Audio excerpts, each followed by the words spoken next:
Today we're going to go over a few tricks I used when I was mastering the track The Duke of Wellington. Now before I start, I want to cover a few common points that I hear. Firstly, the idea that you cannot master something that you mixed or written. You absolutely can. The only downside is you lose a second person's perspective.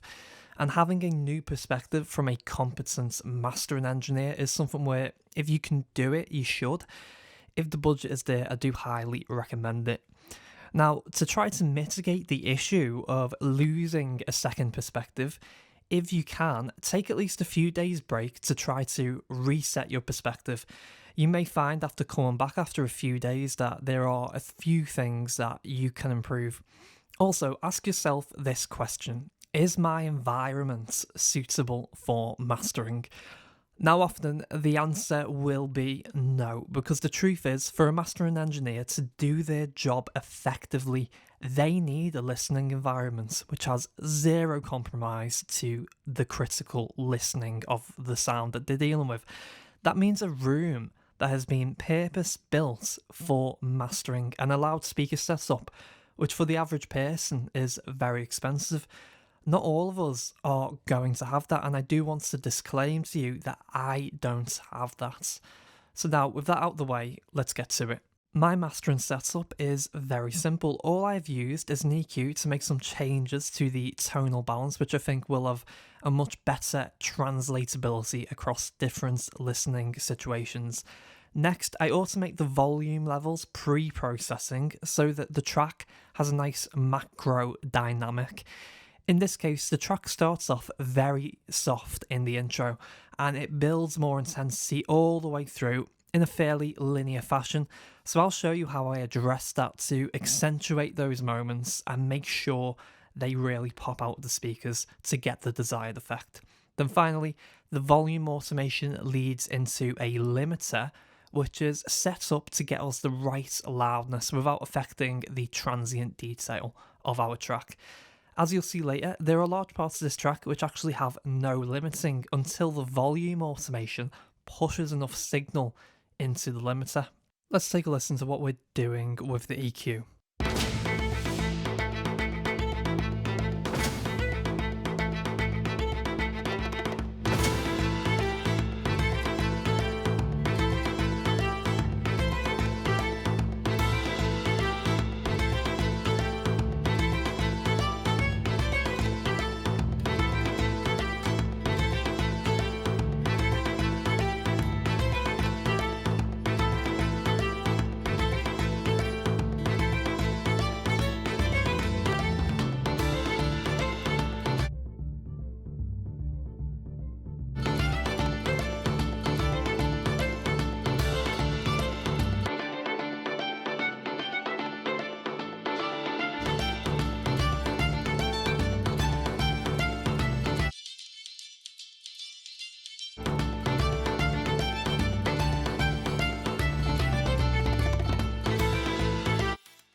Now, it may look like I've just boosted everything here, but because each band has a different shape and bandwidth, the tonal change is quite significant.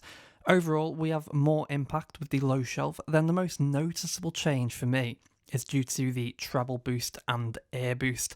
Together, they're adding some sparkle at the top. The challenge here is to get enough top-end fidelity without risking the track becoming harsh or brittle in other listening scenarios. Mastering is essentially a balancing act. You have to take into account the range of devices the audio is intended for and make enhancements which keep a good compromise between each possible listening scenario. And here is the volume automation. We're doing this on the mix bus, which is then going into the master, which means all this automation is happening before the EQ and the limiter. So there are times in this track where the volume is below the threshold of limiting, and there are times where we are pushing into the limiter harder. I'm going to play through this first section of automation, listen to the effect each volume movement is having.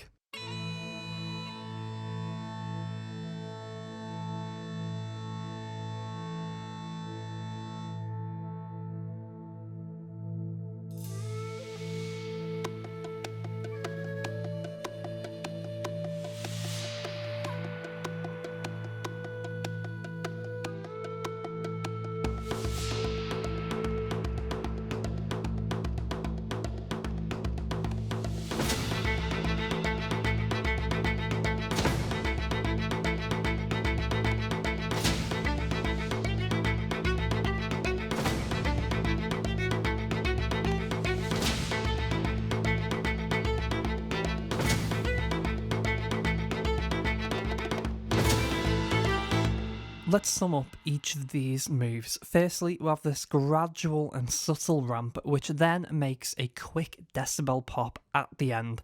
The ramp is to subtly imply a build of intensity. The hope here is that that build of energy will keep the listener hooked, waiting for what happens next. It's subtle because you shouldn't really notice someone has turned the volume up. It should feel like it's simply something that the music is doing, the way it was performed. Next, we have this quick bump, which is when the bongos come in. This is just giving us a small pop. So there's two stages here. The first stage is about anticipation, and the second stage is about the payoff. Create anticipation and then reward with a payoff. And this simply mirrors the composition itself, so you're not doing this just anywhere. You're listening to the music and finding where's appropriate, where will benefit from this macro dynamic enhancement. Next up, we have this more significant jump. This aligns with the big orchestral hits. We're essentially opening the curtain, letting the listener know, right, the song is building to something. Don't go away yet, you'll miss the good part. Next, we have what I'm going to call the dip and rip. There's a little pause in the music just before the main section comes in. So here, I wanted to accentuate that moment as much as I could possibly get away with. By pulling down the fader, you are essentially lowering the reverb and delay tails, which makes the pause sound even more dramatic. Now, a lot of metal style productions will actually pull down to the point of digital silence in moments like this. So you'll have the drop will come in, and then you'll get a very short space where it is literally just silence. That type of trick is not for everyone, but it can be quite effective. Here, I tried to push it as much as I possibly could while still trying to retain a natural feel.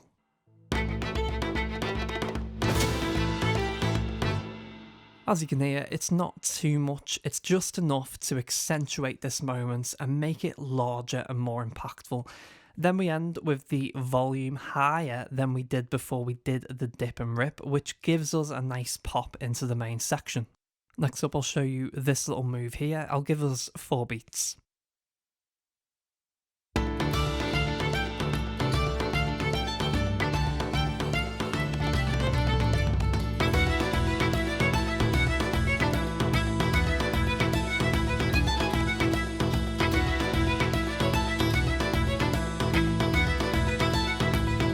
This is a unique section in the composition.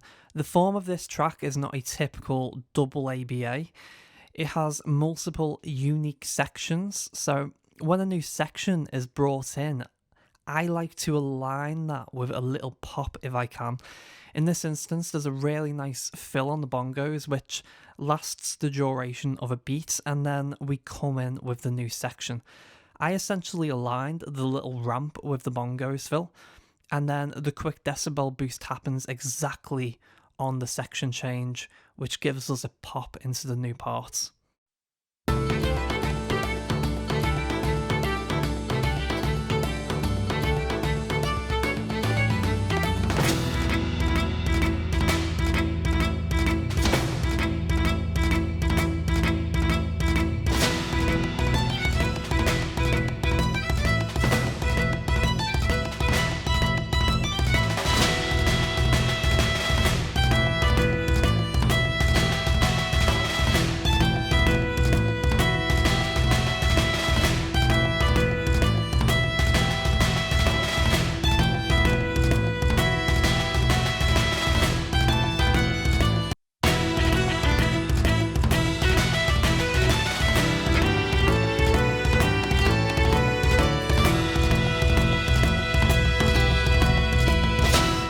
And that shows all of our volume automation.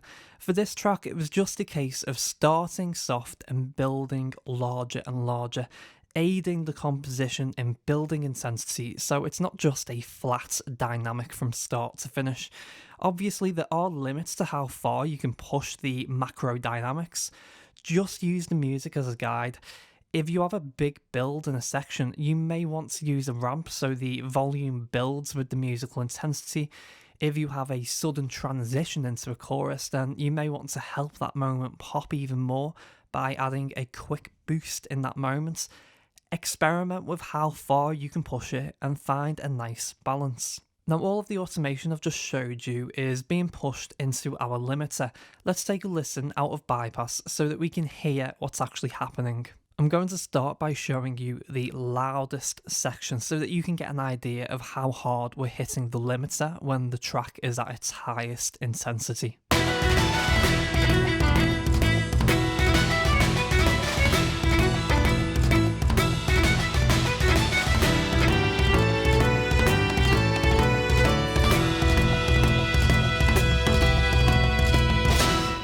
Let's also A-B this section, so first without the limiter and then I'll bring it back in.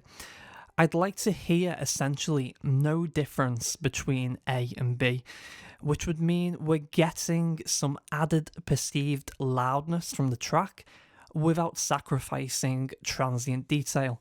I don't want to hear volume pumping or distortion. I don't mind the very peaks of the transients getting a little knock on the head here.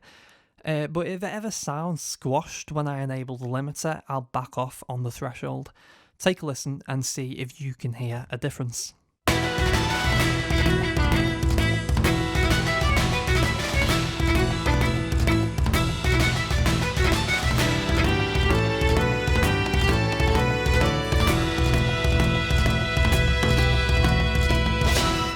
Next, we're going to skip through the track fairly quickly so I can show you how the volume automation is interacting with the limiter.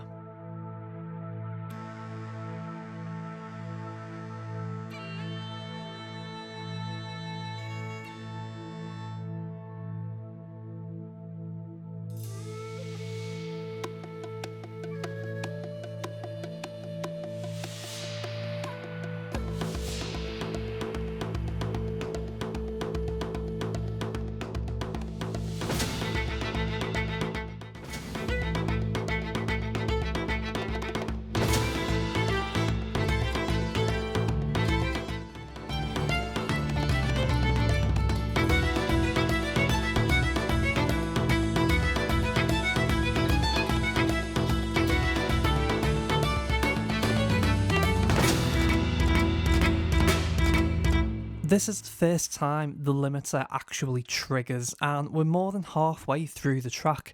The point of this is we are allowing the track a lot of macro dynamic room so that we can enhance all of those musical builds and transitions to maximum effect. This is more important than worrying about how competitive the track is going to be in terms of loudness, especially if the music is intended for streaming sites, which have average loudness normalization switched on for users by default. Moving on, you'll hear how much we push into the limiter as we automate the volume up as we near the end of the track.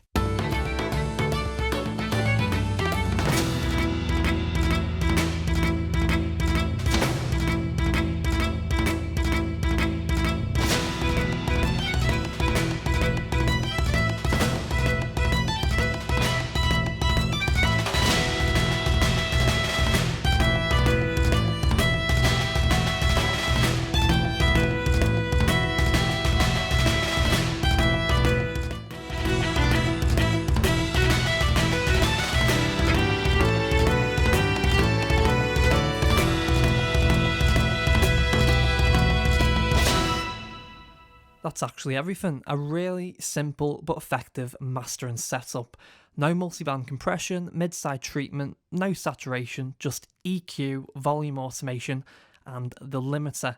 Now, the main reason for this is that I am the one who mixed this track.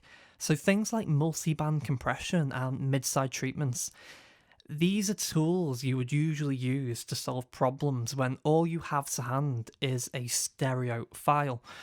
Here, I have the entire mix at my fingertips, so if I hear a problem, I'd much rather go back into the mix to find a solution rather than using processing techniques which ultimately come with compromises. Because whatever you do with these processes like multiband compression and um, mid-side treatments, no matter what you do, it's going to have an effect on other elements in the mix. So it doesn't make any sense in me using those types of techniques. You could add some saturation if you think it needs it, but for me, we added saturation right through the entire mixing process and on the mix bus, so I don't see a point in adding any more. Let's finish up here by doing an A-B of the entire mastering process, and that's this track tied up in a bow, ready for the world.